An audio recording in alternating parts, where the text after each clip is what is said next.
The bug in the current geopolitical operating system is, well, it's the public's persistent, fatal illusion that eliminating a nation's leadership, the so-called brain of the state, naturally concludes a conflict.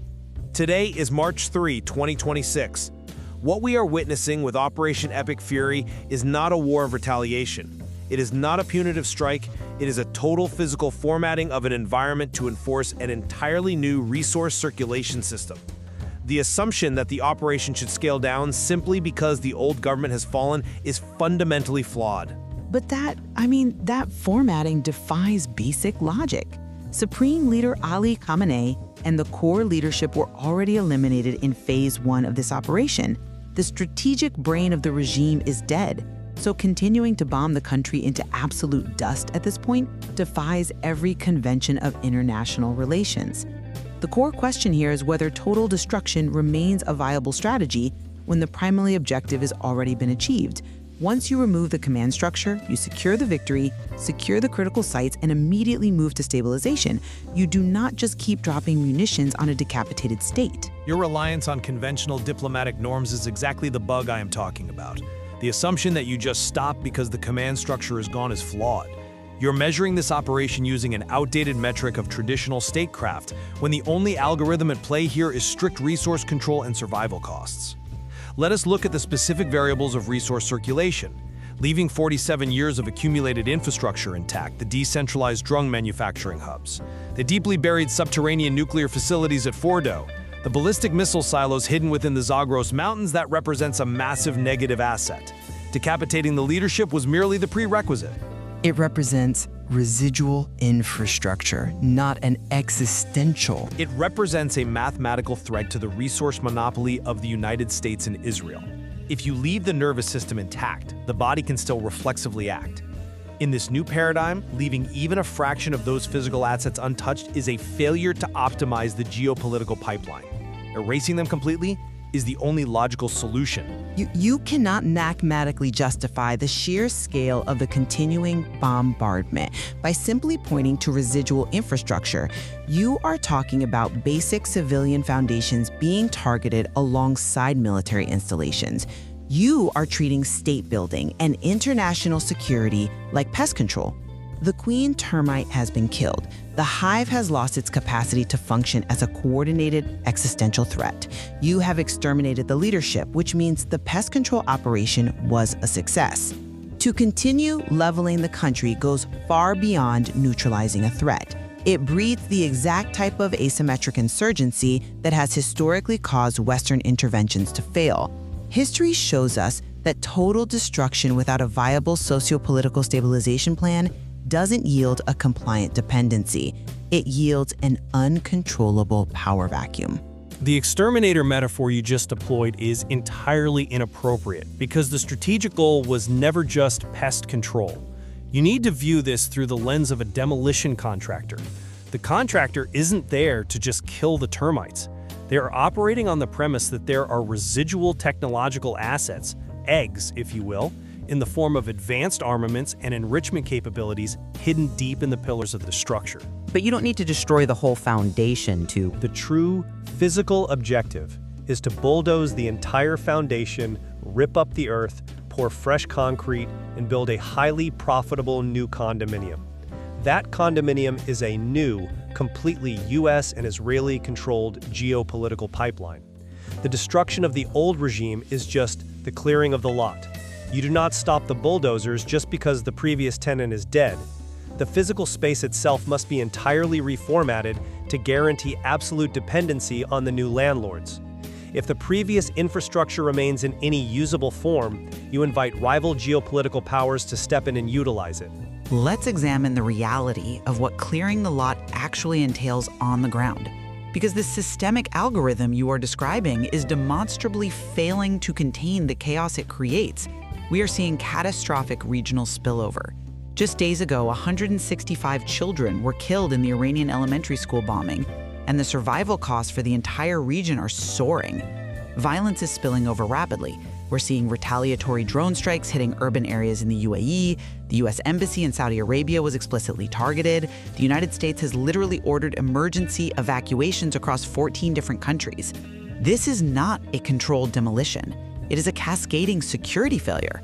If this is an optimized resource operation, the entire Middle East descending into an unmanageable security crisis is a profound strategic miscalculation. I must correct your framing because those evacuations across 14 countries are not a sign of failure. They are forced physical movements of resources, human capital, to preserve assets while the friction of the demolition reaches its peak. Wait, friction? You call 165 dead children friction? In the cold logic of resource efficiency, they are simply processed as an external diseconomy. The operator does not view this through a humanitarian lens. This operates on the doctrine of the radical remodeler. The United States is essentially a landlord who decides to destroy a neighbor's house using heavy machinery simply because they suspect there are secret tools hidden inside. The landlord operates the wrecking ball, entirely ignores the collateral damage in the living room, claims to the neighborhood that they are simply utilizing the latest construction methods, and then immediately points a camera at their own broken flower pot. You mean the embassy? The minor retaliatory damage to their embassy in Saudi Arabia, yes. They point a camera at the broken flower pot to play the victim and justify further demolition. You use a sterile economic term, like external diseconomy, to describe 165 children dying in a single strike, essentially arguing their deaths are just an unpriced cost of doing business. But in international relations, massive civilian casualties generate uncontrollable geopolitical friction. They are not external to the system. They actively degrade the attacker's strategic position by alienating necessary regional allies. This is exactly why the international community is stepping in. The global condemnation is unprecedented. International law, specifically the Geneva Conventions and the Rome Statute, still exists, and the sheer volume of targeted civilian infrastructure is creating a diplomatic barrier that the United States and Israel cannot simply ignore. The sunk costs for the attackers are becoming exponentially too high. Unanimous resolutions at the UN, total diplomatic isolation, global protests, all of this creates a strategic bottleneck. You cannot sustain a military campaign of this magnitude when the entire planet turns against you. At a certain point, the geopolitical cost of being an international pariah outweighs whatever condominium you think you're building. Diplomatic condemnation is low-cost information noise. It cannot and will not stop the physical mass of bombs being dropped. You are confusing words on a page with kinetic reality. The inertia of logistics is absolute, and it overrides diplomatic sentiment every single time. Consider the metaphor of the automatic cleaning robot. The department store is closed, the leadership is gone, but a massive military-grade cleaning robot has been unleashed, and its programming strictly dictates that it must keep destroying until the floor is entirely scraped clean.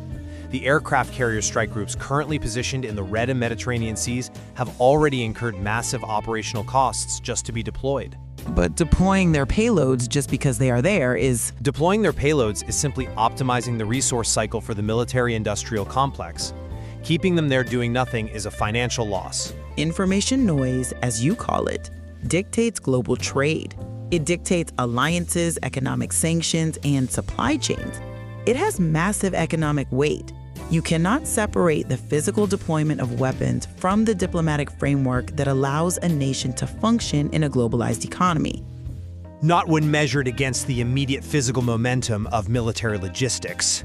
When the administration promises that the heavy operations will continue for another 4 to 5 weeks, that is not political bluster. That is literal market forecasting for a scheduled resource dump. The bombs must be dropped to complete the economic cycle of the military-industrial complex. The information noise from the UN has zero physical mass and therefore zero capacity to halt a physical cleaning cycle. The operators of the cleaning robot simply point their cameras at the closed department store and claim that the cleaning is absolutely necessary for future commerce. But you are entirely dismissing the reality on the ground inside the country right now. We are seeing incredible footage of citizens and expats rejoicing in the streets over the regime's fall.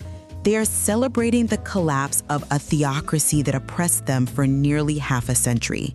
Even in the midst of this destruction, There is a genuine power vacuum being created that the people themselves want to fill.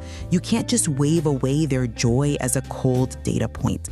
It represents a fundamental shift in the social fabric. If the people are rejecting the old system, that provides a foundation for new alliances that don't require the total physical destruction of their cities. This could lead to a self-governing state. For millions of people, this isn't just a demolition, it's a rescue. I would deconstruct that biological reaction, because it is not a political liberation. It is merely a physiological response to a sudden drop in immediate survival costs. That is incredibly cynical. It is strictly biological. 47 years of oppression is a heavy burden, and its sudden absence triggers temporary euphoria. But more importantly, the operators of this demolition actively exploit this joy. They wear it as a bulletproof vest against the very international criticism you championed a moment ago. They broadcast this footage constantly to legitimize the continued formatting of the country. They are like children dancing in a vacant lot because their violently abusive parent has finally been removed. What they are entirely unaware of is that the uncle of the US and Israeli coalition operating the bulldozer is only there to steal the gold mine of nuclear and geostrategic resources buried underneath the property. You are stripping away all human agency. You are assuming that a population of over 80 million people will simply accept the total erasure of their national infrastructure without resistance merely because the leadership was removed. The uncle points a camera at the dancing children and says to the international community, "Look, they are happy. My demolition is a humanitarian service. Once the house is completely gone and the resources are secured, those dancing children will have absolutely no choice but to bow down to that same uncle who will graciously offer to rent them a tent on their own land. There is no self-governing state coming. The physical infrastructure required for self-governance is systematically being turned to ash." This cannot be the final state of global affairs. You are describing a world where pure, unmitigated destruction is the only logic, and history proves that this approach is ultimately unsustainable. This blatant disregard for the rules-based global order, this literal salting of the earth so nothing grows again, will inevitably cause the attackers to face a reckoning. You cannot physically format a nation of tens of millions of people and expect them to quietly rent a tent. The blowback, the generational hatred, the total collapse of the architect's moral authority, these are real physical consequences that will manifest as asymmetric warfare for decades.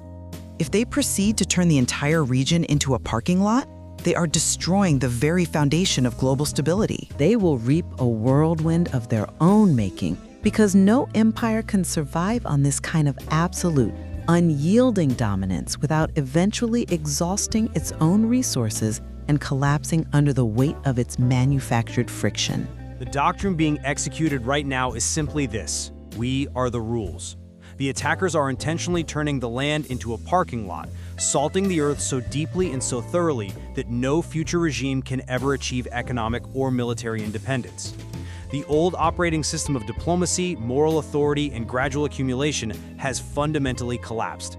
In this new era, erasing the old infrastructure entirely to enforce a state of complete physical and resource dependency is the only rational investment for survival.